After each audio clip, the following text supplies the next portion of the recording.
Hey guys, so today I'm going to be responding to an article that I saw in The Australian. This one by an economics writer known as David Uren. He's basically making the case that a big Australia or high immigration is good for the economy, and I'm going to respond to him and give my counter argument to the arguments that he makes. Before that, I just want to tell you I have actually started a Patreon account, so you can see the link in the description. If you want to give me a couple of bucks a month, that would be fantastic. And if you give more than $5 a month, I've set up a Discord server, which I will hope to utilize a little bit more in the future as my patrons grow and as more people sign on to support my work. Talking more about that maybe in a standalone video, but for now, let's just get straight into it.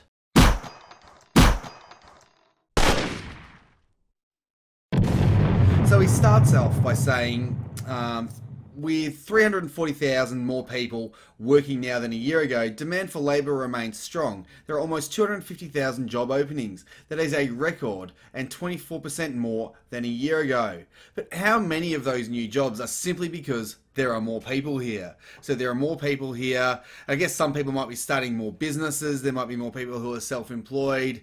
Is it actually adding benefit? Like, is it an added benefit that we have all these jobs? Or is it just there's more people here, so therefore there's more people to do more amounts of work? Is this an argument for a bigger Australia, or is it an argument that says, well, you know what, if more people come along, people are going to be trying to find work, therefore there are going to be more jobs just naturally?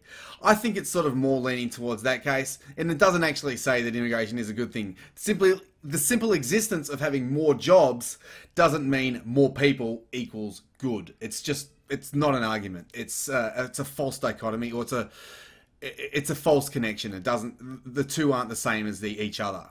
It is strange then to be giving so much attention to choking the supply of labour, with Home Affairs Minister Peter Dutton hailing a reduction in the number of people granted permanent migration visas in the past year, and Malcolm Turnbull talking of further clamps as the government confronts pressure from his party to adopt a formal policy to manage Australian population growth.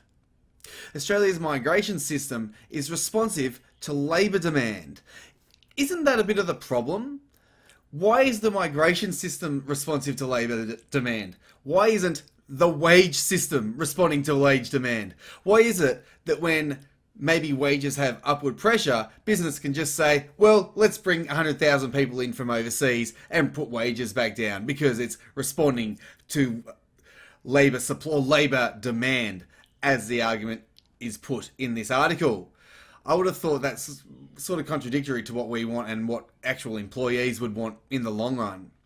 At times of economic weakness, migration naturally falls away as employers stop sponsoring foreign workers, students return home, and New Zealanders stop coming. At times of strength, the inflow of foreign labour surges. Again, isn't that the problem? He just highlights the problem with the system right away. When there's more demand for labour, instead of prices for labour going up and businesses saying, we'll pay you more to do this job, they just say, come in from overseas, just come on in, we'll pay you. Don't worry, you'll get paid more than what you were getting in your home country, but we'll pay you here, and they keep their costs down while other people get jobs that they otherwise wouldn't have. This is the problem. People are coming in from overseas to fill the vacancies when those vacancies should be getting filled by people who are already here. And if businesses can't fill them with people already here, then they need to raise the price. That's how you raise wages. Higher demand for labour with less supply of workers means a higher price of labour. Although the government controls the grant of permanent visas, there is no fixed limit on the number of temporary skilled worker visas or on student visas that include some working rights. New Zealanders don't require visas at all. While labour demands remain strong, restricting permanent migration is likely to see a blowout in other type of visas. So, stop the other kind of visas? I mean, just stop the other kind of visas as well if you want to stop people from coming into the country. Just, you know, it's like, oh no, my left hand is tied, so untie it. Very, very simple solution to that perceived problem there. The Prime Minister claimed last week that the migration program was facilitating the entry of neuroscientists, who he said were using their brilliance to save children's lives.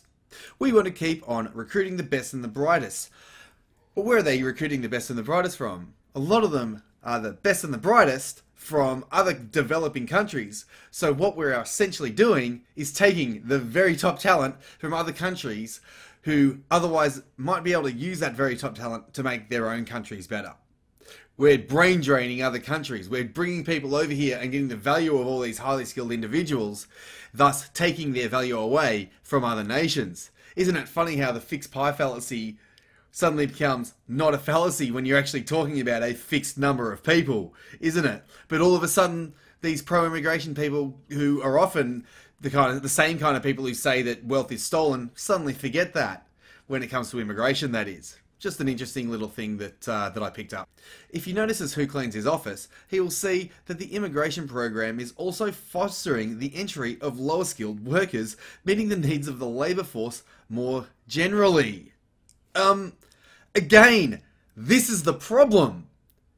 This is the problem. These low-skilled jobs are going to foreigners. They could be going to teenagers, they could be going to low-skilled Australians, they could be going to people born here.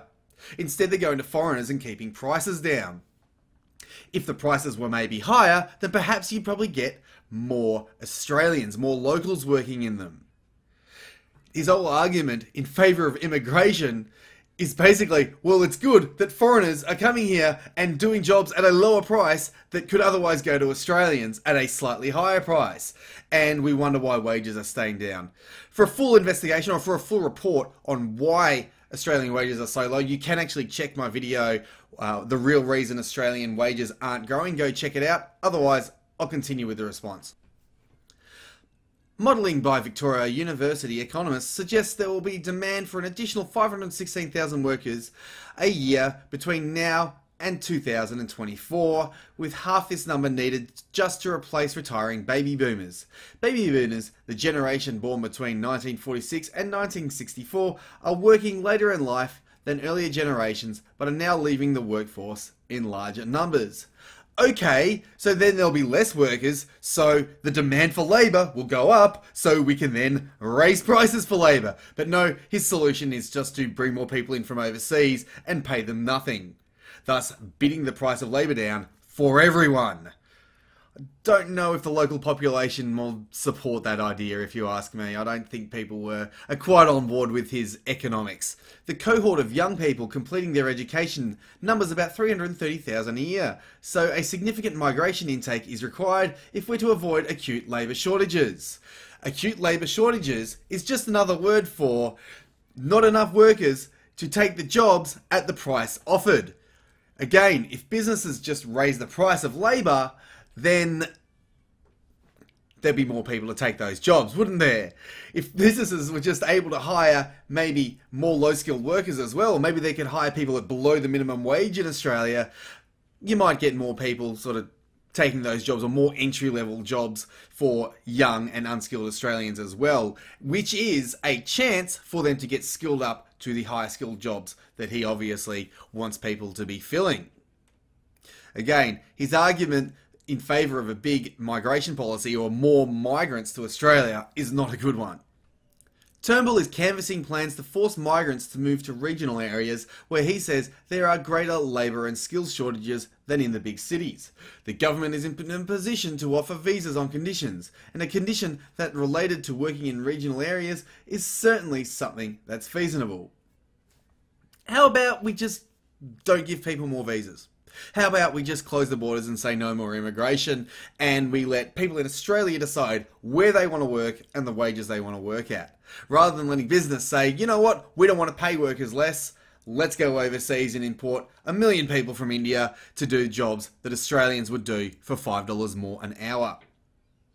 I don't like the policy of bringing more people in to fulfill labour shortages when there are plenty of people here who could do them. We just need to skill them up here. I'm not saying the government should do it. I'm just saying that we have enough people here, and there are very, very smart people, very, very bright people. There are people that could be neuroscientists in Australia. There are plenty of people smart enough to be doctors, to be nurses, to be very, very highly skilled professionals in Australia. But we have to understand that Australians will do jobs often at a higher price compared to foreign workers. So it'll be the same job, but Australians will offer their labour for a higher price.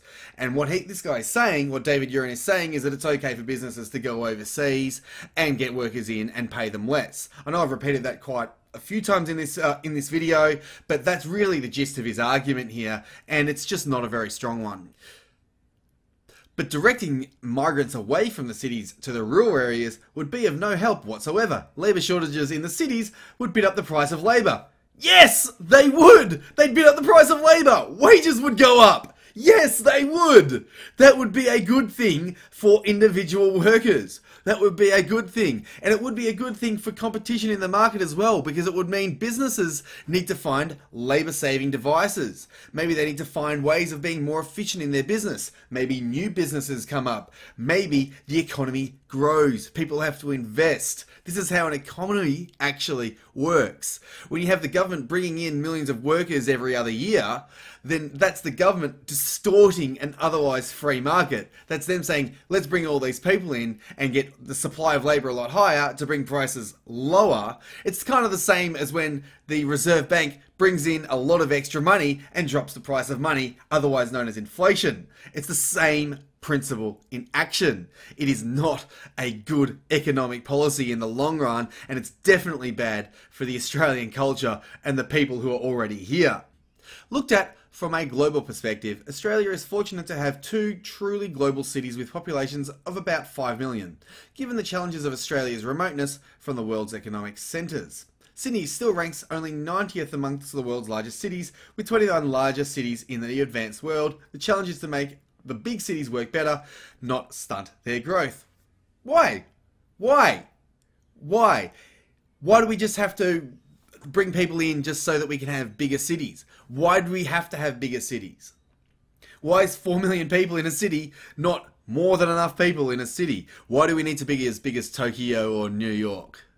I just don't see why that's automatically an advantage. Yeah, okay, if it's natural growth and it just grows there, and we're able to keep up with the infrastructure and people can make decisions accordingly based on natural growth, that's fine. But this isn't natural growth. This is the government opening our borders and saying, come in, come in, come in, pile into the cities, bid our jobs down, bid jobs down, make more traffic, make public transport more congested, change the demographics of the country, and thus potentially change the country in the future. This is what the government's doing. It's more than just, oh, well, we want to keep the price of labour down. And yeah, look, I know what it'll say. Well, if price of labour goes up, then prices in general go up. And that is generally true. It is generally true. However, there is so much we could do to bring prices down, like deregulating the market altogether and cutting taxes. If we deregulated the market, cut taxes, and cut immigration, wages would go up and prices would likely come down, at least in terms of purchasing power in the long run. If we had a free market, that is what would happen. But right now, we don't have a free market. We have a highly regulated market where big business uses their power to get government to regulate regulations in their favour, and then we have the same government listening to those same business to bring in massive amount of foreign workers in order to bid the price of labour down and thus help their bottom line. This is not a free market.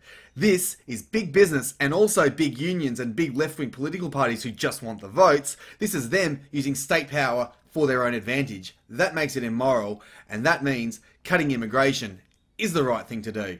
Hope you enjoyed the video. I'll see you when I see ya.